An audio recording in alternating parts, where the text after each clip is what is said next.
ആഘോഷങ്ങൾ ഏതുമാവട്ടെ, നിങ്ങളുടെ മനസ്സിലുണ്ടോ മാക്സിലുണ്ട്. Max wedding centre, ഒരു നാടിന്റെ വസ്ത്രസങ്കല്പങ്ങളുടെ പരിപൂർണത. വഴിക്കടവിൽ ഷോക്കേറ്റ് വിദ്യാർത്ഥി മരിച്ച സംഭവത്തിൽ പഞ്ചായത്ത് ഭരണസമിതിയുടെ അനാസ്ഥയ്ക്കെതിരെ LDFന്റെ നേതൃത്വത്തിൽ വഴിക്കടവ് പഞ്ചായത്ത് ഓഫീസിലേക്ക് പ്രതിഷേധ മാർച്ച് നടത്തി.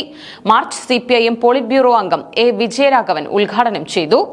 വഴിക്കടവ് ഷോക്കേറ്റ് വിദ്യാർത്ഥി മരിച്ച പശ്ചാത്തലത്തിൽ പഞ്ചായത്ത് ഭരണസമിതിയുടെ കുറ്റകരമായ അനാസ്ഥയാണ് ഇതിന് കാരണമെന്നാരോപിച്ചാണ് LDFന്റെ നേതൃത്വത്തിൽ പഞ്ചായത്ത് ഓഫീസിലേക്ക് പ്രതിഷേധ മാർച്ച് സംഘടിപ്പിച്ചത്.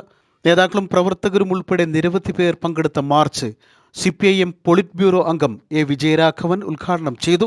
മരണത്തെ രാഷ്ട്രീയമായി ഉപയോഗിക്കാൻ ശ്രമിച്ച UDFനെ തന്നെ ഇത് തിരിഞ്ഞുകുത്തുകയാണെന്നും ഇതിനെ പലരും വന്യജീവി പ്രശ്നമായി ചിത്രീകരിക്കാൻ ആദ്യഘട്ടത്തിൽ ശ്രമിച്ചുവെന്നും വിജയരാഘവൻ പറഞ്ഞു. അതേസമയം കൃഷിക്കും മറ്റും നാശം വിതയ്ക്കുന്ന കാട്ടുപന്നികളെ വെടിവെച്ചു കൊല്ലാനുള്ള ഒരു സംവിധാനം നാട്ടിലുണ്ടായിട്ടും അത് നടപ്പാക്കാത്തത് പഞ്ചായത്ത് ഭരണസമിതിയുടെ കഴിവുകേടാണെന്നും അദ്ദേഹം കുറ്റപ്പെടുത്തി. പന്നിവേട്ടക്കാർക്ക് ഒത്താശ ചെയ്തു കൊടുക്കുന്ന പ്രവർത്തനമാണ് പഞ്ചായത്തിന്റെ ഭാഗത്തു നിന്ന് ഉണ്ടാകുന്നതെന്നും അദ്ദേഹം കൂട്ടിച്ചേർത്തു. K. Radhakrishnan MP, Sathyan Mokeri, Alice Mathew, M. Varghese, VP Sanu, E. Jayan, TM Siddique, Anas, Jamsheer K, MT Ali, PT Usha തുടങ്ങിയവർ പ്രതിഷേധ പരിപാടിയിൽ പങ്കെടുത്ത് സംസാരിച്ചു.